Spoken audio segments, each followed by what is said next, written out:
two, one. What's going on, Cassie? Hey, Aaron. Good to see you. Good to have you on the God is Awesome podcast. If you are just joining us today, we want to really thank you. My name is Aaron Mamuyak. I'll be your host. This is a podcast that just interviews everyday normal Christians about how God has been in their lives through the ups and downs. It's a ministry of Sunlight Community Church. So we just interview our church members. These are just regular old people, just like me and just like Cassie, my friend here.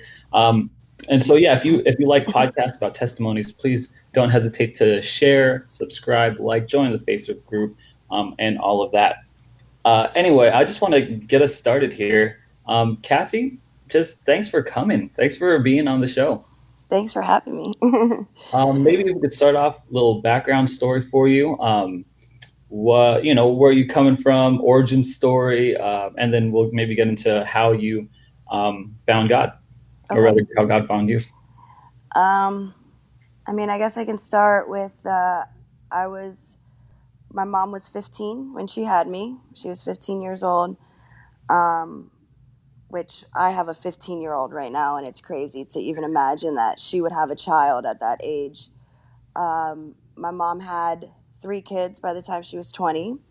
I have a little brother and a little sister. Um, my mom and dad were childhood sweethearts.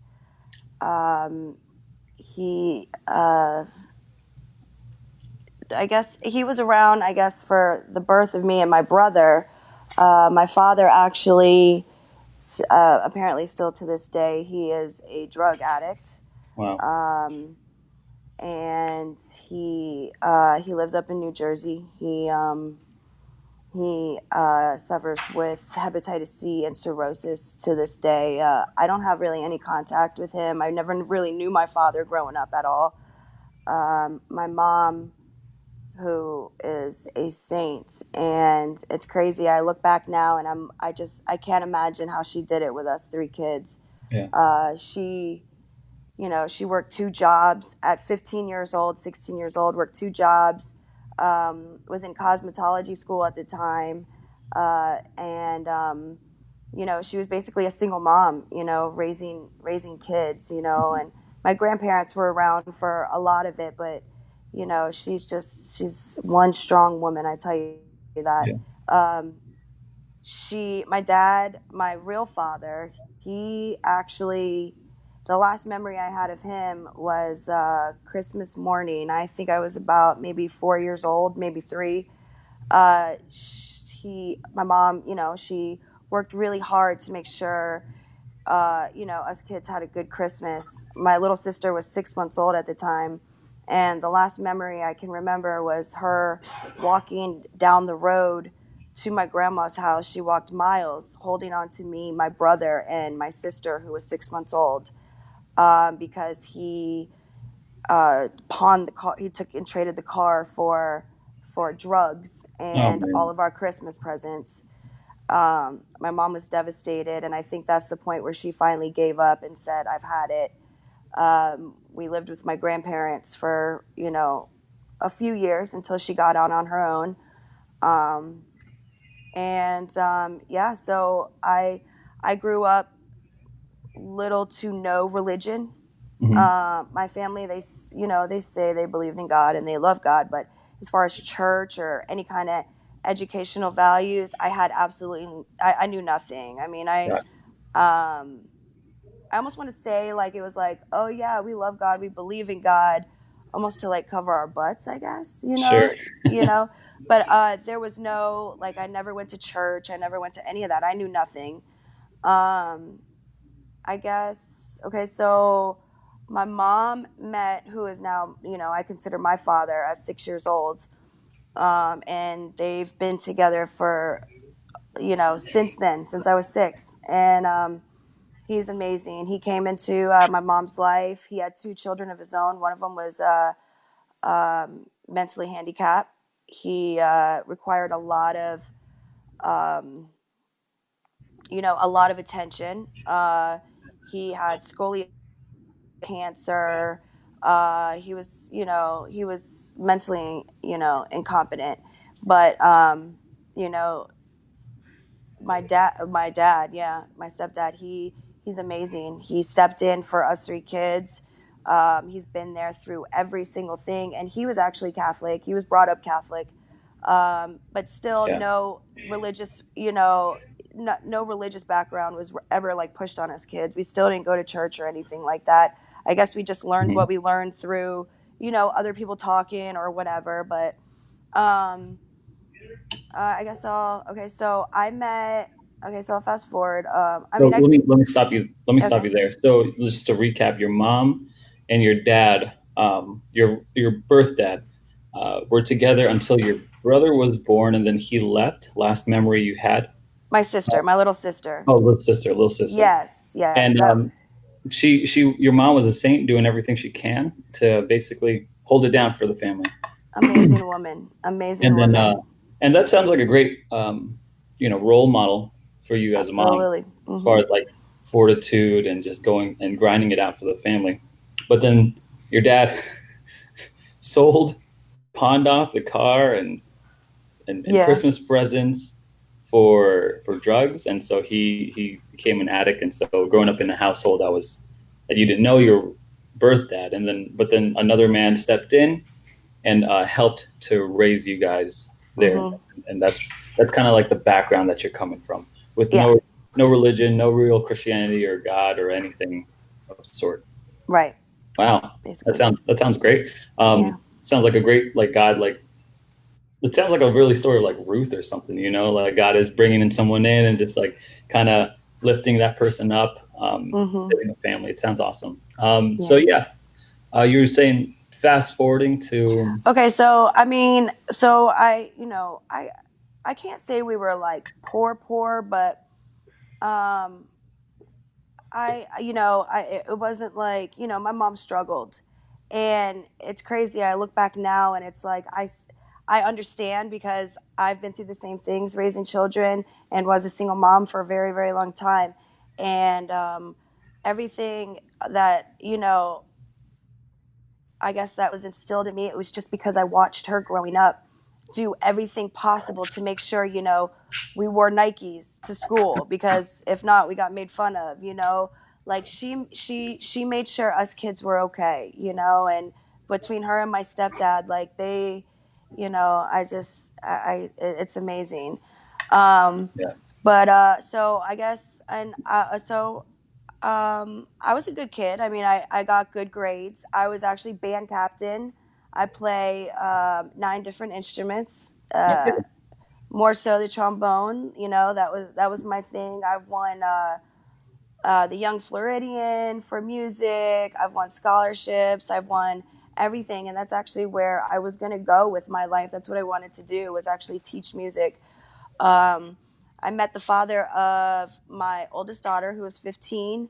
Mhm. I met him when I was 15. He was my first love. He was 2 years older than me. Um, I ended up getting pregnant at 18. Mhm. And that kind of put okay, going to college, to the side, because now I was about to be a mom of a baby girl, Sure. Brianna. So I spent actually 8 years with Brad. He he was amazing man. Got involved with drugs later on. Um, I was, I think, 19, no, 20 years old. I got into a serious car accident. Um, and I had Brianna with me. Brianna was 4 months old at the time. Mhm. I was driving. I actually moved to West Palm. I moved out. I moved in with Brad. I was actually driving back to Port St. Lucie to meet my mom for lunch. I hadn't seen her in a while, and I had the baby with me. And it was pouring down rain on the turnpike, and there was a lady that was doing 92 miles an hour, I think they clocked her at. She hydroplaned and hit me, and I had a little Nissan Sentra, uh, actually hit the side that Brianna was on, my daughter. um, they had to use the jaws of life to get me and her out of the vehicle. I got really hurt. I had 14 fractures in my kneecap. I broke my wrist. I got really banged up. Really banged up. It's a miracle that I'm alive. And it's crazy because I look back now and it's like I never wore my seatbelt. Something, I'll say it was God, but something told me to put my seatbelt on that day when I was getting on. I said, this lady's going to kill somebody. And I put my seatbelt on. And sure enough, I got into a car accident with her 2 minutes later. Man. Um, when it was such like a shock when it had happened that all I could think about was my daughter in the back seat. So with broken bones and everything, I crawled to the back, and she was actually knocked out, but I didn't know that she was just sleeping. She ended up not with a scratch on her. Oh, Um, gosh, good deal. I yeah, was wondering. yeah. So I ended up in the hospital. Um, I broke, quite a few bones, got really hurt. Afterwards, I started going to pain management. At the time, I didn't know anything about pain pills or anything like that. And the doctor was just telling me to take this medicine. It'll make you feel better when you're hurt. And take this medicine. It'll make you feel better when you're hurt. And Right. I started taking, like heavy duty narcotics. And at the time, maybe like, yeah, because I had broken bones, but they never tell you like when you try and stop taking this medicine, like you're gonna go through like the worst withdrawals of your entire life. Um, so Have you ever done any kind of narcotics, drugs before this? no, like I said, I was a good kid. I didn't experiment with any kind of drug at all until Hmm. I was like in my 20s. So, okay. Um, And yeah, then this happened. and then this happened. Jeez. How old were Um, you with this? With this I car accident? I was actually 19 because Brianna was I was 19 about to turn 20 because Brianna was she was like maybe 4 months old at the Oh, time. jeez. Oh, that's right. Yeah. So at that point, I was, I had a new baby and I got really hurt and I was taking pain medication. And I guess taking it over a period of time, you build up tolerance, you start taking more and more and more. Well, eventually one day I woke up and I was like, listen, I'm done. I don't want to take this no more. I don't need it. And this was like maybe 8 months down the road. I'm like, I Jeez. don't need it no more. I'm good. I'm healing. Hmm. Well, I tried to stop taking it, and I had never gotten so sick before in my life. I mean, it was convulsions to throwing up to the flu times 20, pretty much. Wow. And at the time, I didn't know I was withdrawing from the medicine. I just thought I had gotten sick, and somebody was like, Yeah. hey, take one of these medicines and you'll feel better. So I did, and I did. Because of that, because I was so physically dependent on it, I ended up continuing to take it for a few more years. Because if I stopped, I would get sick. And Yeah. I did not like that feeling at all. Sure. Um, so I'm still with Brianna's father at this time, and it's 2 years down the road, 3 years down the road. We're still living in West Palm Beach at the time. And this brings me to where my son comes in. Um, I was working at the Tiki Bar in Riviera Beach. It was at the Riviera Beach Marina. It's now closed down, but I was there for a few years. Um, it was, let's see, so I guess I was about 23 at this point. I was walking home, and it was New Year's night, and I guess when I had gotten home, now I told you before that the father of my children, like, I was taking, narcotics at the time, and he was also too, but he was taking many other things besides that, and he became an alcoholic. He drank a lot. By the time I was on my way home on New Year's night, I guess he was already passed out. I went to turn the corner into my apartment complex and I got knocked out immediately.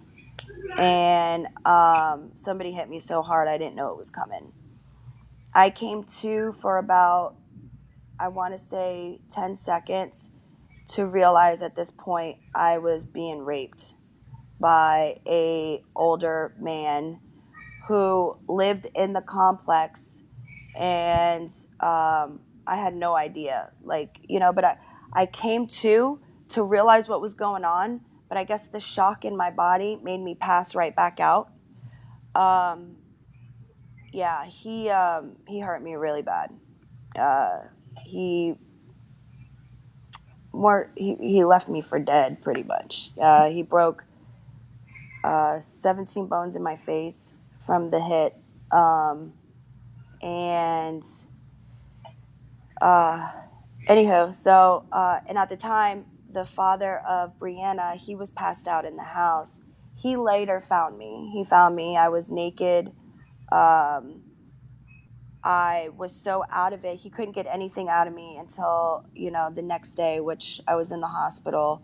Um, and so he raped me and he hit me really hard. And I think, had Brad not woken up and found me, it could have been quite possible that I didn't make it, because I was actually, the bones that were broken in my jaw, um, I couldn't breathe and I was almost like choking on blood.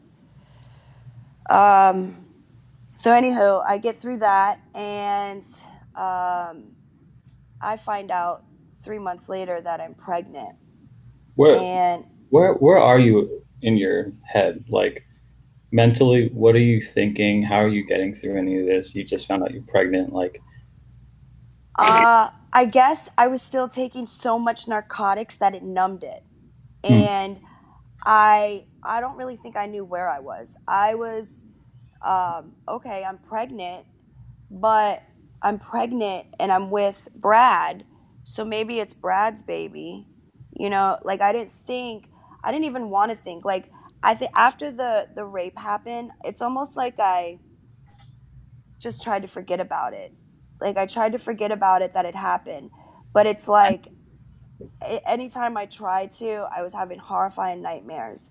I was so scared to even go out of my apartment, like thinking any place that I went, like something bad was going to happen. hmm, Um, I dealt. I was dealing with a lot of issues, but I don't think I realized I was dealing with a lot of issues at that time, because, like I said, I was numbing it with the pain medication that I was continually to take.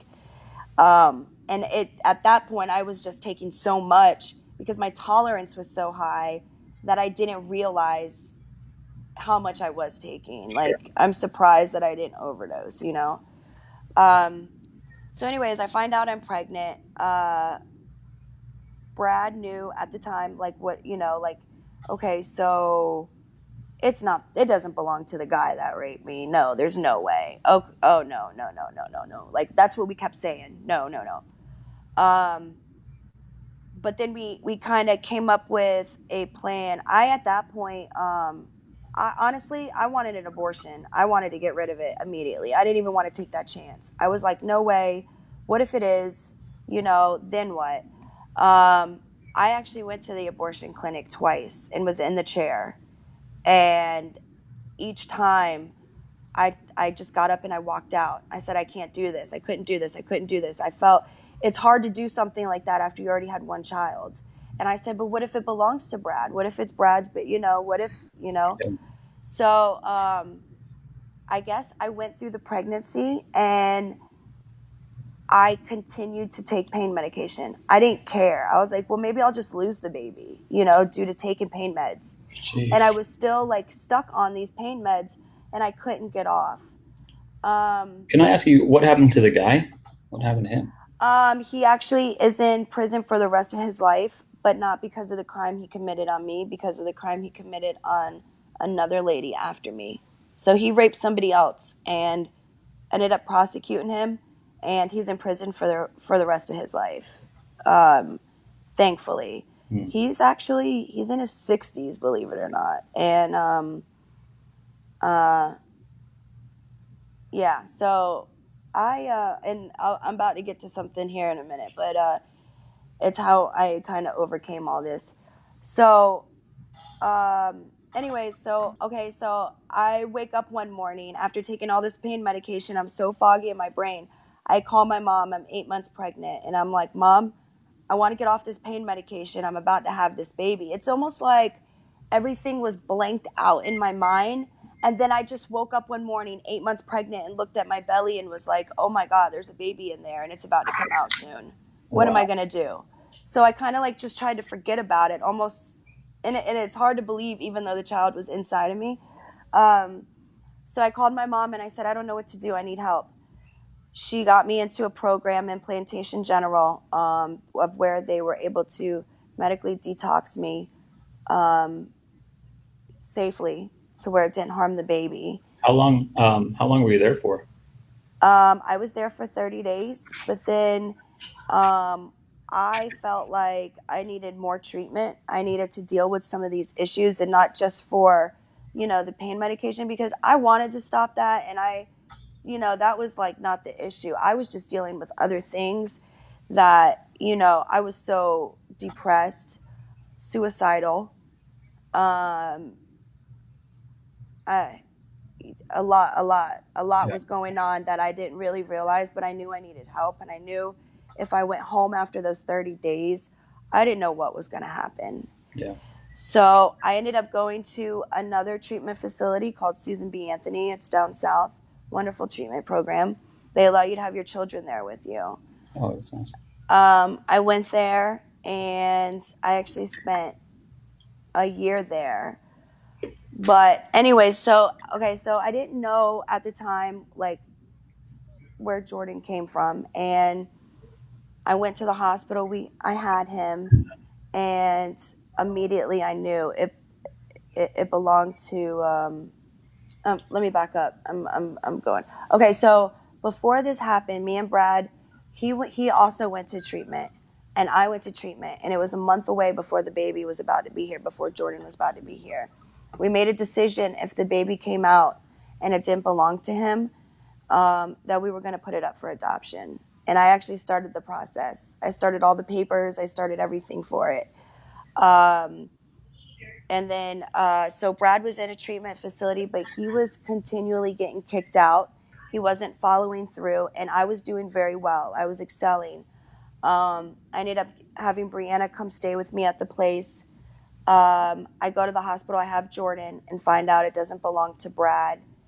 And it's crazy. I took one look at this child and I was like, I knew it didn't belong to Brad, but I knew I couldn't give it away. I knew I could not give him up. Like, this was my baby. He just grew inside of me. And one way or another, I was going to figure out what to do, how to raise this child. Um, Brad ended up meeting me at the hospital after I had him, and he said, "You know what? I don't care. Give him my last name." And he did. He made Jordan a Cooper, and he does not belong to him. He was from the rape. Uh, to this day, I feel like, Jordan, like he was meant to be here. And Mm. God, it does not matter what the circumstances are. Like, I'm so grateful for him, and I'm so grateful that I kept him, and I'm so grateful that he's healthy. And I call him my angel baby, and he knows that, because I Sure. feel like he came and he saved my life, more or less, because at that point I got clean. I got off the pills. um, I started to go through counseling, and I started to really get through all these issues. um, I still struggled with a lot, and I don't think I fully overcame anything, until, um, I, I I actually fully, like, took it. And it was shortly after that I started praying, and I started going to church, and I started, you know talking to God and asking What him caused that? what caused that. A friend of mine, a really good friend of mine. I struggled, I was still struggling with it, and they knew the anxiety and the fears I had when I went out in public. And she actually was very involved in the church, and I wanted to know more. Like, I wanted to know more about God, and I wanted to know more about Jesus, because even though I didn't grow up with any background, deep down in my heart, I knew there was something bigger than all of us. Hmm. Something more that, connected all of us. And I always believed there was a reason for every single thing that happens in our lives. There's a reason for it all. I started going to church, and I never forget the first time I walked into a church, the feeling I got. It was almost like uh, I don't, I don't know. I felt the spirit immediately inside of Like me. restful, Um, like. it's almost like it was like a cleansing, like, Mhm. yes, like a relaxing feeling, like everything was going to be okay. Mm. And You said cleansing. Like, did you feel like? when I walked through the church, I felt like, well, as soon as I walked through the doors, it's almost like all that bad stuff was like sucked out. And as I walked in, it was like the old Cassie, like, like it's hard, just yeah, relaxing. I don't know, like all the bad stuff just did not come with me inside of that church. Yeah. All the stuff that I was dealing with. Um, So, okay, so I had Jordan and I had Bree, and at this point, I had went through the treatment program, and I got out of the treatment program. I ended up moving back in with my mom and my dad, and I started to get back on my feet. I started working again. Um, I had the two kids, and I guess it was about 6 months down the road, my mom introduced me to one of her really good friends. And he's a really good man, and I still stand by that today. I actually ended up having two more children with him. Um, and so, okay, I had two more children with him. Hmm. I ended up with Chris, and it's hard to explain. It was more like a good friendship with that resulted in two children almost. Like, the best way I could put it is like we weren't like madly in love with each other, but it's almost like it fit well. Like, he was single, I was single. We got along really well, and we cared about each other, but it wasn't like boom, we were like in love. And it worked. It worked for like 6 years. We ended up having two kids, Chase and Julie, my youngest, and like I said, I spent 6 years with him. Um, I think so. At this point, I was working. I worked. I start. This is when I started working at Applebee's. I had four children at the time, and um, I actually I had an incident where I ended up in jail. This is where God really, really comes into my life. I had an incident where I ended up in jail, Hmm. um, and I remember sitting in the jail cell and just thinking, you know, what, like, why am I sitting in here right now? Like, I guess when okay, so I'm trying to figure out how to say this. Like, What happened? um, I was hanging around people that were doing drugs, and they were actually family members, and family members that I probably should have cut off a long time ago. And I can't say I had started I had started on this journey in my life at that point where I was trying to get rid of all the negative people in my life. But one thing that my mom had always taught me growing up was family was everything, no matter what was going on. And I've always been the kind of person that always looked out for everybody else rather than myself. And I guess I was just wrong place, wrong time type of thing. Um, I ended up in the jail cell, and at this point in my life, like, I was just so unhappy. Like, I had four kids. I was working nonstop. I was with Chris, but it was just like, man, like a roommate type of thing. Um, we started not getting along, and then I just realized all the people around me were so negative, and it's almost like they were draining all of that out of me. And because of that, I ended up in jail, and I sat in the jail cell. And I guess at this point, I realized that I wanted to do away with everything, like everything was just coming down. I just was so unhappy with my life, and I did not know how to fix it. um You kind of hit rock bottom. Sort of, yeah. um I spent about 8 months in jail because of this, because I couldn't get in front of a judge. Instead of staying in like what they call general population, I went into the spiritual dorm. And the spiritual dorm is actually, there was 20 of us girls, and they focused primarily on counseling. It was like a self-help program. It was very religious involved. You know, it was like a Christian program. We went to church 7 times a week. We went through groups, and it was like such an intense program. um, I remember I went to my first church service inside of the jail, and uh, I realized like this was going to be what helped fix my life pretty much. Mm. Um,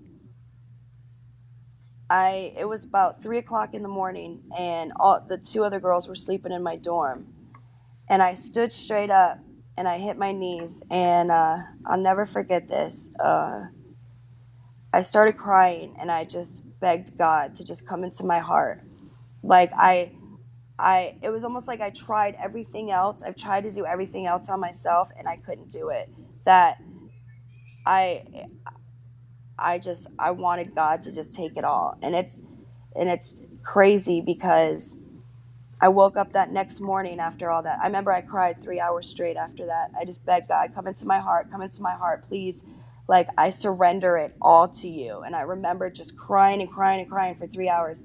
I woke up that next morning, and I felt like a whole different person. A whole different person. Like, almost like he did erase all of it. Like, he took it all away, all that hurt. Like, I woke up, and I was smiling, and I was happy. And you know, even talking to my mom on the phone from the jail, she's like, "You sound mighty happy today." And I'm like, "I'm good. I'm good. I'm so good."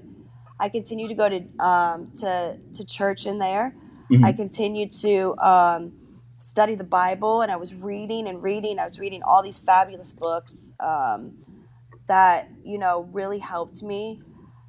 Uh, and the biggest thing I think that really did is I wrote a letter to the man who raped me, and I sent it to him. I found out what prison he was at, and I told him that I forgave him for everything that he did. Yeah. And it was part of the program, it was part of the steps. And I don't know what his reaction was reading that letter because I wasn't there. But I think at that moment was when it all went away. Like, all of it. That's when I truly forgave him. So all of it like washed out of me. I was okay with it. And now, like, it's crazy. I look at Jordan growing up every single day, and I'm like, oh my God, like, it's not that I'm glad that that happened, but I'm like, what if that didn't happen? Like, I wouldn't have had Jordan right now. Like, Jordan Right. is my whole entire life. Yeah. I ended up getting out of jail, and at that point, it was all about me. I cut off all the negative people in my life. I started working really hard. I ended up going back to Applebee's. I started working really hard. I ended up leaving Chris, who was the father of my two youngest, because I just felt like he was a good man, and we still are great friends till this day. But he wasn't the one for me, you know. And I ended up doing my own thing. I was a single mom for a little bit with 4 kids. I worked my butt off. I had family support. They were amazing behind me 100%.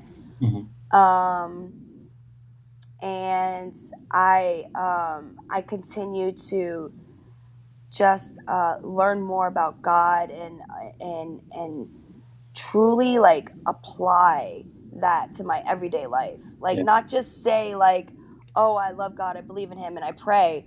Like, I just started, and I have this thing, like, how I talk to God. I like to go outside, like, at nighttime, underneath the stars, and I feel like it's like personal time with me and Him. And I literally stand out there and I talk out loud, and I feel like I I don't know, like, that's my thing. Like, I almost feel like He's like sitting there just listening to me, and I talk out loud, and I have neighbors that come out and they're like, this crazy lady's just standing outside just talking out loud. But I That's do funny. that, and Yeah. it's like it's amazing. And I still do it to this day. Like, I wait till the kids go to sleep, and as I'm outside, I stand under there and I just talk to them. And slowly, like, amazing things started happening in my life. Amazing things. Yeah. um, I went from a single mom with nothing to meeting who is probably the love of my life. Hmm. I met Cody. Actually, I knew Cody for years. He always came into Applebee's and sang karaoke for years, and I've been at Applebee's for 7 years. And I didn't know him, but he, like, I don't know, it was weird. Like, we kind of had a crush on each other, but we never, like, really said anything. I guess, it's just like, hey, Um, So you're in a he good spot right now. I am. Yeah. And I met him. I have a house. I just got promoted up to manager at my job. Hmm. I am now having my fifth baby, Oh, and in September now, my due date got changed.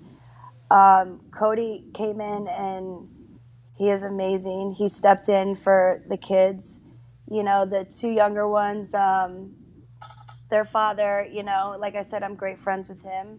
Brad, who actually was Brianna's father, he passed away 7.5 years ago. He got into a car accident and got killed. Um, Killed immediately. And so he's been absent from, my oldest daughter and son's life for 7.5 years. So they've been pretty much without, a father. And they love Cody. Like, they love him. Cody's a good guy. Cody's an He absolute he guy. really is. It took a little time for him to learn patience, because, like, we fell madly in love with each other. The first time we ever went out, and I told him, I'm like, "Are you sure? I have 4 kids." No, I'm sure. I'm sure. And I'm like, "Are you sure?" Like, it's different when you're there. And I remember the first couple times, him coming around the kids. It took a few months before that happened. Like, you could see him, like, oh my gosh, like, what did I get myself into? If But for anyone who's listening, we did a podcast with Cody earlier. So his podcast is just search Cody in the search bar, and I'm sure you'll find it. yeah. So, I mean, I'm such, yeah, like, such amazing things has happened, and I'm so happy today. Like, I've gotten over the rape, and it took a lot of time and forgiveness and work on myself. And um, I look at it as a blessing now, and I feel like God sent me Jordan for a reason. Yeah. And that had to happen for all of that. And you know Cody coming into my life, and I have a home, like, I have a house, Yeah. a house that's mine. And I'm about to be a manager of a restaurant, a Yeah. huge restaurant. And now I'm having my fifth child, and, like, I couldn't ask for anything else. I That's awesome. really couldn't. Like, it's so amazing. And yeah, so then we just became members of Sunlight, Yeah. a couple months ago. And It's amazing. really, all I have, is God to thank for everything. And it wasn't until I completely surrendered and realized I couldn't do it by myself, and excuse me, my throat. Really just gave my life over to him. It wasn't until then that things started to change. And he still does little things. Like, it's crazy. Like, God does little things in my life, like, every single day. Like, and I'm just like, I could not ask for more. I couldn't. That's amazing. Well, praise God. I mean, God's really sounds like you've been through a lot in your journey, and God sounds like God's protected you through I mean everything, right? I mean, like through the car accident, giving you protect you in the rape, and then giving you a gift from in Jordan, and then just and then found you, I guess, where was it, in the steps program in jail? Was Hmm. that correct? And now it's just like the healing and stuff like that. It's so awesome to hear that kind of story. And praise God for that. If Yeah. I got two questions for you, Cassie, to wrap up here today. First question. Um, what would you say for someone, like what do you say, what's your review on like finding God in jail? Like, I guess the transformational aspect of it, or the healing aspect, or the steps program. Like how that's interesting to me. How does God work through that in your life, or how did God work through that in your life? Um, Was it like the forgiveness aspect of it? Was it the self? I mean, what was it? um, I mean, I definitely believe the forgiveness aspect. Mm-hmm. Um, but the program that they had in there was so intense. Like, it was just so intense. Mm-hmm. And, uh, it just makes you really pull all that dirty stuff out and put it out on the table and deal with it. Like, you're about to deal with it. And I guess, me finding God, it made it a lot easier Yeah, because I knew I had that like protection, around me to go through it. Like, here I am about to deal with it, and it really just made me realize, like, I guess that everything does happen for a reason, yeah, and that we may not understand it right now, but we will. Like, the bigger picture comes together, and that he knows what he's doing. yeah, He absolutely. knows what he's doing. Absolutely. One last question, but before I ask this, I just want to thank you, Cassie, for being on, Thank you. sharing some really like sensitive, like personal stuff. I hope someone is blessed by it. Someone who has similar life experiences, maybe they could reach out to you and connect with you. Absolutely. Um, but yeah, I mean, it's really important that these stories get told, because this is real life, and you are in a position right now that God can use you and keep on using you in many bigger ways in other people's lives, to find healing and cleansing and rest and all that stuff. Um, so yeah, if you guys are still listening, still with us, we want to thank you. Please share this podcast with someone you think might like it. I think it might be a blessing in their life. Follow us and all that stuff. Anyway, one last question. We end every podcast like this. Cassie, why do you think God is awesome?